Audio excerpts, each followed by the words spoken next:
This stuff is silk. I got one. Got him? Got him. He's a Get him up. nonsense. Keep him on there, buddy. Crank on him, boy. That's a good one, ain't it? Like you could have two people fishing off the boat. They could be equally effective.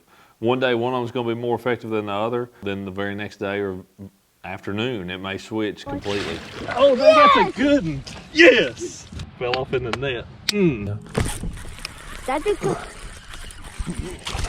Number 4's in the boat. Dude, that fish was shallow. Yeah. I'm getting the net. Yeah, got him. Man, he feels good. Come here, come here.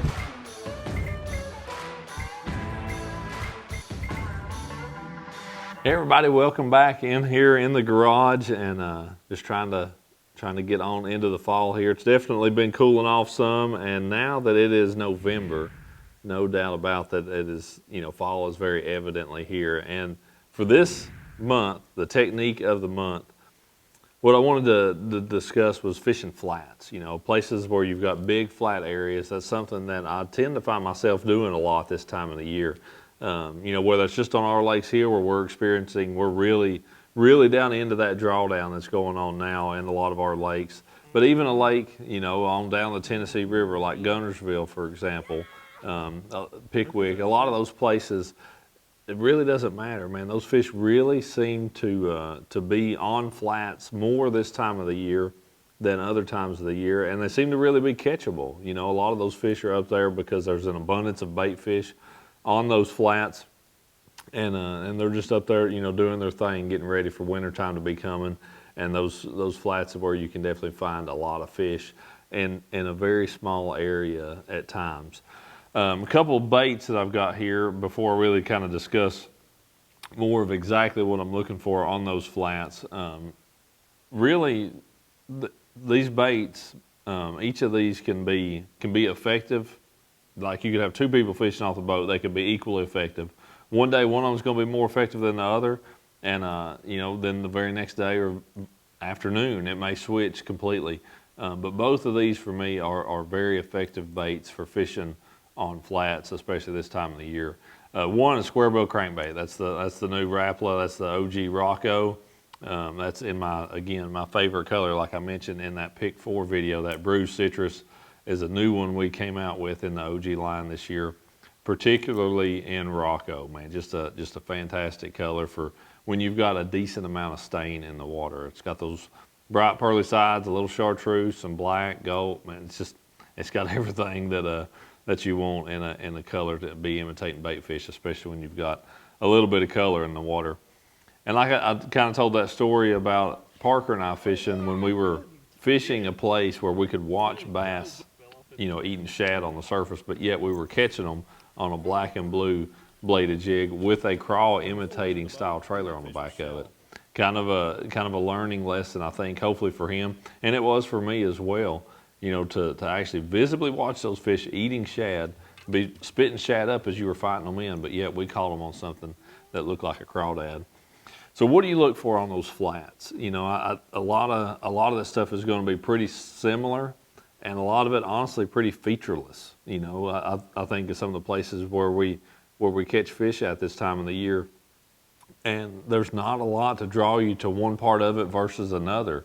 You're just kind of running down the lake, and it's like, man, there's a mud flat or a gravel flat over there, and you just pull over. It's like, are you going to start here? Or are you going to go 20 yards further up?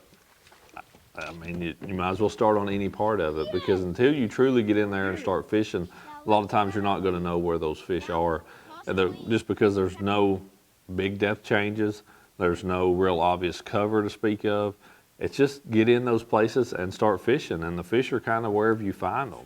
And that changes from day to day. Sometimes it changes because of the weather you have. Maybe it's wind blowing up on a little flat point or something, or the water level drops and those fish pull back out a little bit, or they just move on down the flat or something. So it very much varies day to day as to where those fish are exactly and the kind of places they're going to set up on.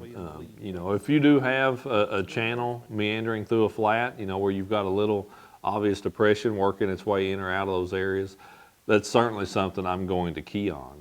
It doesn't take a very big channel either, something that's 4 or 5 feet wide that's a couple feet deeper than the area surrounding it. A little channel like that just gives those fish something to kind of migrate off of and move in and out of those areas. And again, you may fish through one stretch, in the morning, catch a fish or two. You may come back to that same area in the afternoon and catch 8 or 10 or 12 in that same spot. Whether it's just a timing thing that those fish weren't active when you were there in the morning and it's warmed up throughout the day and those fish got more active. I've seen that happen a lot. Or it's just that those fish literally weren't there and have now, as the wind, you got a breeze kicking up or something, that those fish have pulled up into that area and started biting a little bit. So, don't be afraid to fish back through areas, especially if you're there in the morning.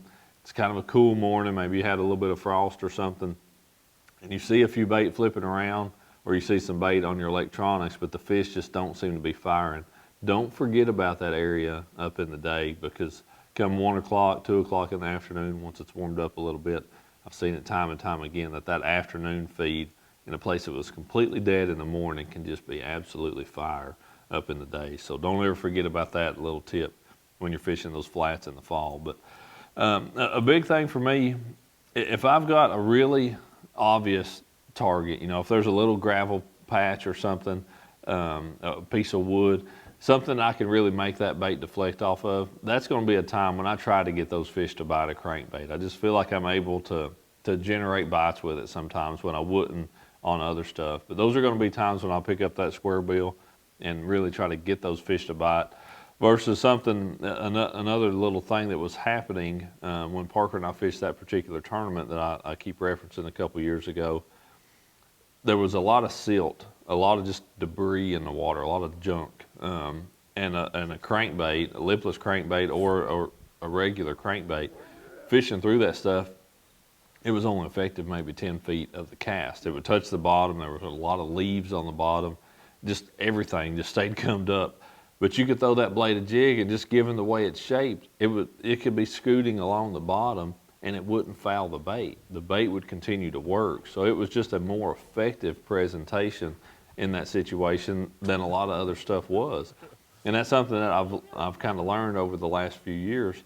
Man, was this the best tool for the job as far as imitating what was going on? Probably not really, but it was the most effective because I could just fish it effectively. I was able to make a cast with it and fish the bait back the whole way back to the boat without the cast being messed up. So sometimes being effective in your fishing isn't so much about matching exactly what those fish are feeding on.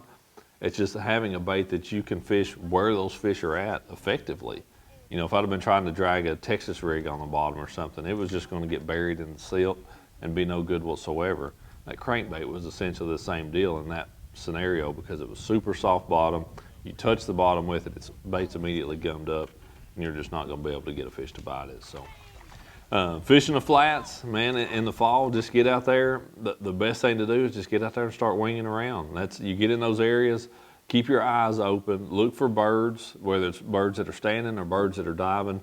Look for the presence of bait fish. Probably the single biggest key, because those fish aren't there for any other reason. They're there to eat. That's the whole deal with why they're there. So look for the bait fish. Look for the birds. That's going to clue you into where to start. And sometimes you get in the right area, you can put the talons down and catch several fish without ever moving the boat. So hope to see you out there on the water this fall.